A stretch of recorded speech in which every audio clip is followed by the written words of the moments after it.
Welcome back नाज़रीन। अचत programme जे सिलसिले खे अॻिते वधायूं। गुफ़्तगू हलंदड़ हुई मुल्क जे अंदरि वधंदड़ दहशतगर्दी जे लहर जे हवाले सां ऐं सीनियर सहाफ़ी नामारे तर्जुमेगार रियाज़ सुहेल साहब असां स्टूडियो में मौजूद आहिनि। जी रियाज़ साहब, हाणे हिकिड़ो त पॉलिसी जो मसइलो आहे ऐं उन में अञा ताईं असांखे अभाम नज़र अचे थो पियो। जीअं पाण सवेर पिया ॻाल्हायोसीं त जॾहिं टेक ओवर थियो असांजी अफ़गान पॉलिसी बेसिकली असांजी हिते जी दहशतगर्दी जी पॉलिसी खे डिफाइन कंदी। तोड़े जो अॼु वॾे वज़ीर जेको आहे फ्लोर ऑफ द हाउस चयो आहे त मिलिट्री ऐं सिविल क़यादत जे अंदरि बिल्कुलु रिज़ॉल्व आहे इन ॻाल्हि ते, इतफ़ाक़ आहे त असां कंहिं बि क़िस्म जी ज़ीरो टॉलरेंस कंदासूं।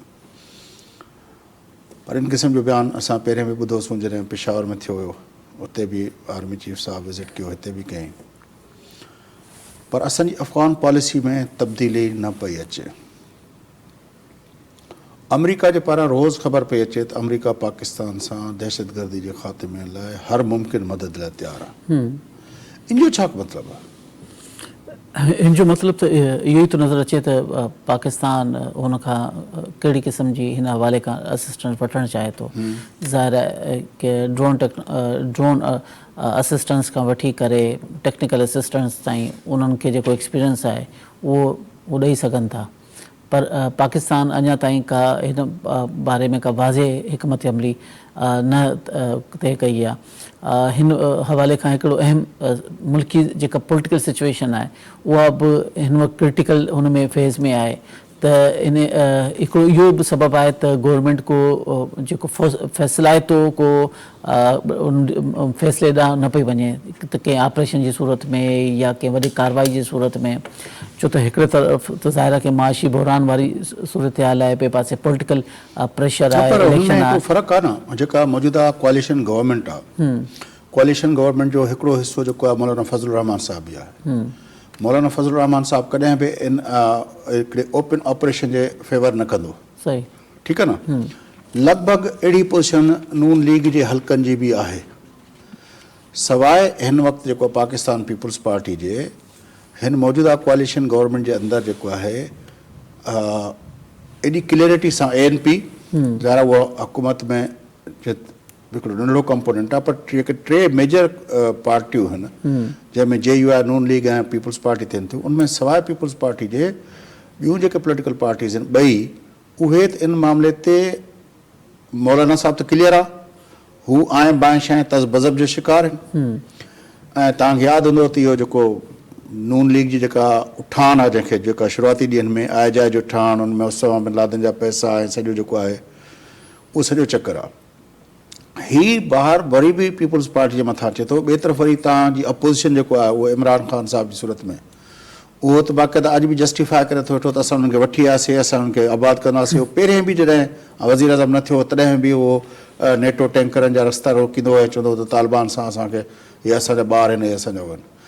हाणे अहिड़ी सर्कमस्टेंसिस जे अंदरि त लीडरशिप तइ कंदी आहे मिलिट्री जी पारां।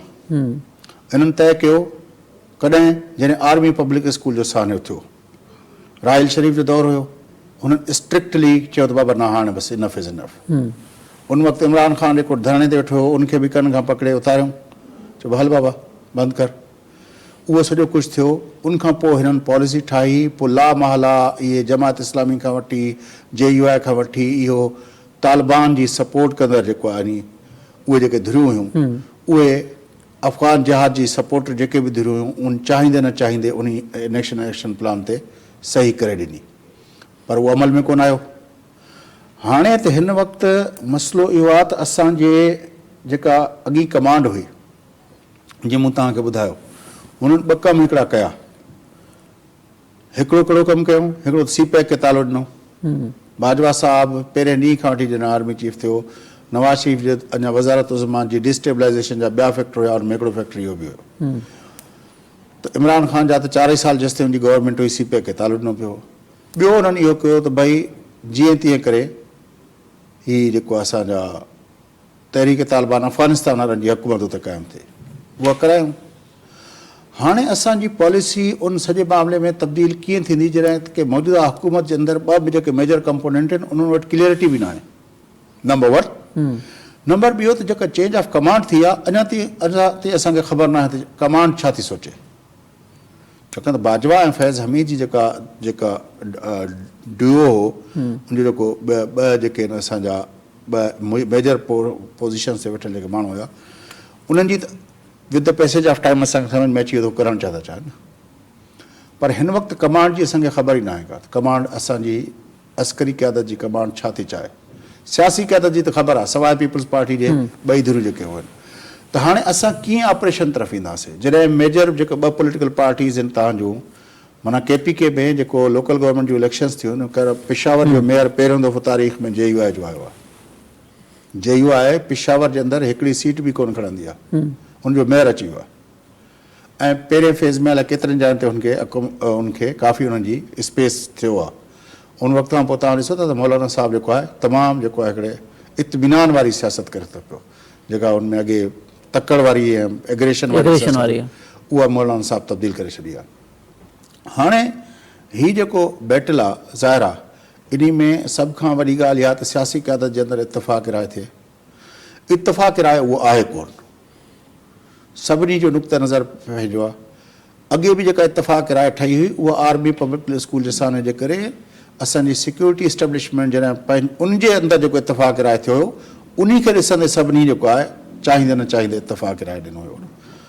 हाणे असांखे इहो उमेद हुई त जेको पिशावर वारो सान्हो थियो आहे उनखां पोइ शायदि इन तरह जो जेस्चर अचे, पर उहो आयो कोन, लफ़्ज़ी तरह ते आयो पर अमल जे मैदान में असांखे न लॻो त उनजे लाइ का कॉन्फ्रेंस थिए, का अहिड़ो को ऑल पार्टीज़ कॉन्फ्रेंस थिए या को इन कैमरा सेशन थिए या को इन तरह जी का हो थिए, अहिड़ी तरह जी का बि एफर्ट असांखे नज़र कोन आई अॼु ॾींहुं ताईं। बिल्कुलु ॾिसो न पेशावर ऐं कराची जी सिचुएशन डिफरेंट आहे। कराची में वॾे पैमाने ते फॉरेन इन्वेस्टमेंट आहे, जेको इन्वेस्टमेंट आहे, कारोबारी हब आहे ऐं जेको बलूचिस्तान जी पूरो CPEC खां वठी करे सॼे प्रोजेक्ट जी डील जेके आहिनि कराची में थियनि थियूं।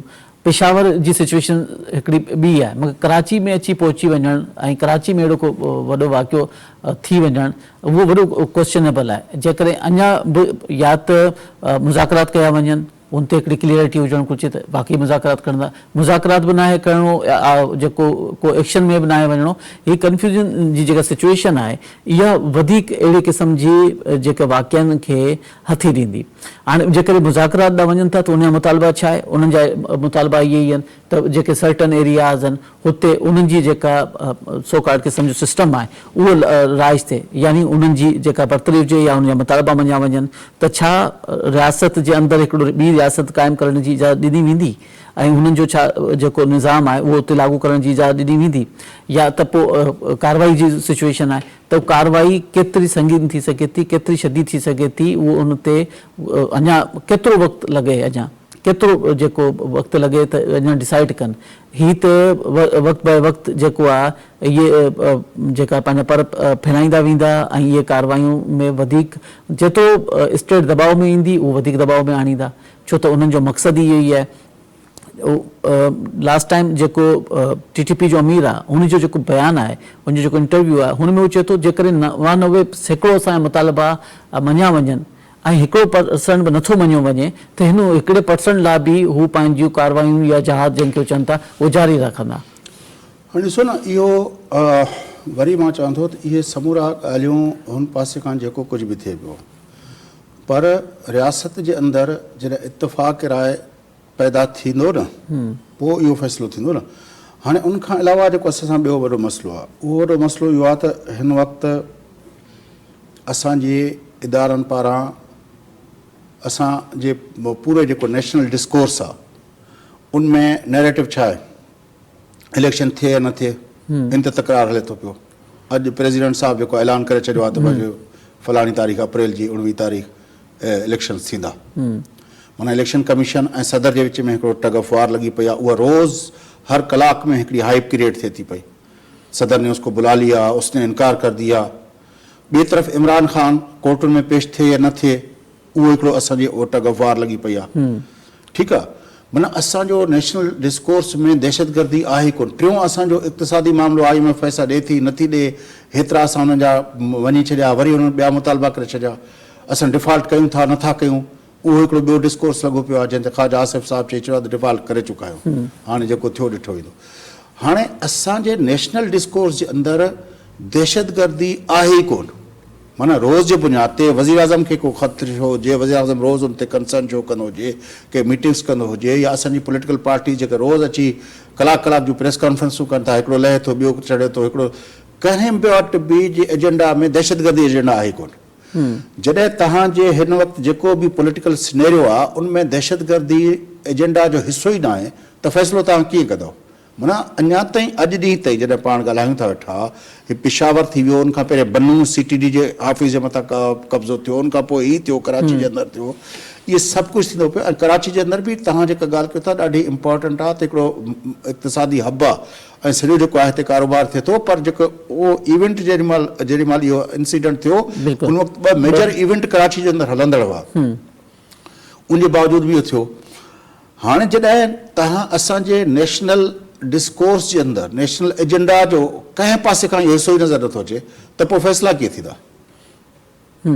जेका मिसिंग एलिमेंट मूंखे अॼु ॾींहं ताईं माना आरिफ अलवी साहिबु जेको supreme commander of the arm forces आहे, उन खे बि इहो आहे त पंजाब ऐं KP जूं इलेक्शनूं जे लाइ हो चए थो त मां सदर जी हैसियत में हुन रूल आउट कयो, दहशतगर्दी लाइ हो नथो चए। ॿिया जेके इदारा आहिनि दहशतगर्दी जे लाइ, मां जीअं चयो त अॼु ॾींहं ताईं असां का हिकिड़ी वॾो ऐलान न ॿुधो आहे जेको चयो वञे त भई हाणे गॾिजी वियूं था दहशतगर्दी खे मुंहुं ॾियण लाइ। सिविल मिलिट्री जीअं नेशनल एक्शन प्लान ठहण वक़्तु सिविल मिलिट्री क़यादत गॾिजी वेठी हुई, उहा त तॾहिं वेंदी जॾहिं असां दहशतगर्दी असांजे एजेंडा जो हिसो थिए न इमरान ख़ान जी एजेंडा जो हिसो आहे, न आरिफ अलवी जी एजेंडा जो हिसो आहे, न शहबाज शरीफ़ जी एजेंडा जो हिसो आहे, न जेको आहे पंहिंजो ॿी कंहिं पॉलिटिकल पार्टी जी एजेंडा जो हिसो आहे। बिलावल भुट्टो ज़रदारी साहिबु हिकिड़ो ई माण्हू आहे जेको मुसलसल उन ते कंदो रहे थो, बहसियत वज़ीर ख़ारजा बि, बहसियत चेयरमैन पीपल्स पार्टी जे बि। ॿिया जेके आहिनि उहे आहिनि उन्हनि जेको हाणे आज़ादु कयो अथऊं MNA अली वज़ीर ऐं हू जेके पंहिंजो उहे आहिनि, उन्हनि जी एजेंडा आहे ई आहे दहशतगर्दी। बाक़ी त मेन स्ट्रीम पॉलिटिकल पार्टी जी एजेंडा ई न आहे। तव्हां रोज़ ॾिसो असांजी मीडिया आहे पाकिस्तान जी न, रोज़ 5-6 खां पोइ इहे शोज़ जो ठक थींदो, हिकिड़ा हलंदा ॿिया शो ठहंदा, टर्न थींदा, उनजी रेटिंग ऐं रैंकिंग ईंदी। हिकिड़े माण्हू खे बि इहो कंसर्न कोन्हे त भई मुल्क जे अंदरि दहशतगर्दी वॾो मसइलो आहे। सब ये क्यों इमरान को बुला लिया, नहीं बुलाया, अच्छा बुलाया था तो आया नहीं, वो पहली मरतबा नहीं आया, दूसरी मरतबा फिर क्यों आया, मेरे जरा ये कहते हैं वो कहते हैं, अब वो प्रेसिडेंट ने ये क्यों किया, उसने भेजा, वरना केडी बहस हले पियो। मुल्क जे अंदरि दहशतगर्दी एॾी वधे पई, मुल्क जो सॼो स्टेट ते आहे, उहो असांजे डिस्कोर्स जो हिसो ई कोन्हे। फैज़ हिन में तव्हां 2 टे महीना अॻु में ॾिसंदो त कुझु न कुझु तव्हांखे नाले मात्र कार्रवाई बि नज़र ईंदी, छो त उन वक़्तु FATF जो हिकिड़ो प्रेशर मौजूदु हो त असांखे जेको आहे ग्रे लिस्ट मां निकिरणो आहे, ग्रे लिस्ट मां निकिरणो आहे। प्रोसिक्यूशन बि सही पई थिए, कन्विक्शन बि थिए पई, कुझु कार्रवाइयूं बि थियनि पई, मनी लॉन्ड्रिंग ते बि कार्रवाई थिए पई। उहो हिकिड़ो इंटरनेशनल दबाव में कुझु न कुझु थी वियो।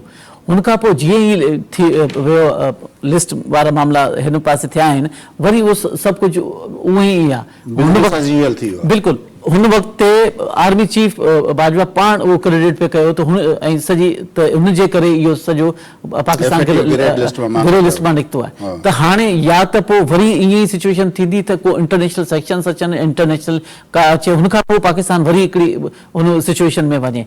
त जीअं तव्हां ॿुधायो पिया त मक़ामी तौर ते त न को आर्मी जे एजेंडा ते नज़र अचे, न को पॉलिटिकल पार्टीज़ जे एजेंडा थो अचे, पोइ उहा खणी इक़्तिदार में हुजे या अपोज़िशन में हुजे, ऐं जेकॾहिं मीडिया सेंसिटाइज थी करे बिल्कुलु, ऐं जेकॾहिं इलेक्शन में वञनि बि था त हिन मुल्क में उहे बि सिचुएशन रही आहे त इलेक्शन जे दौरान बि इहे वाक़िया थिया आहिनि ऐं शदीद थिया आहिनि, ऐं हिकिड़नि पॉलिटिकल पार्टीज़ खे मुमकिन ई न रहियो त उहो कंपेन करे सघनि।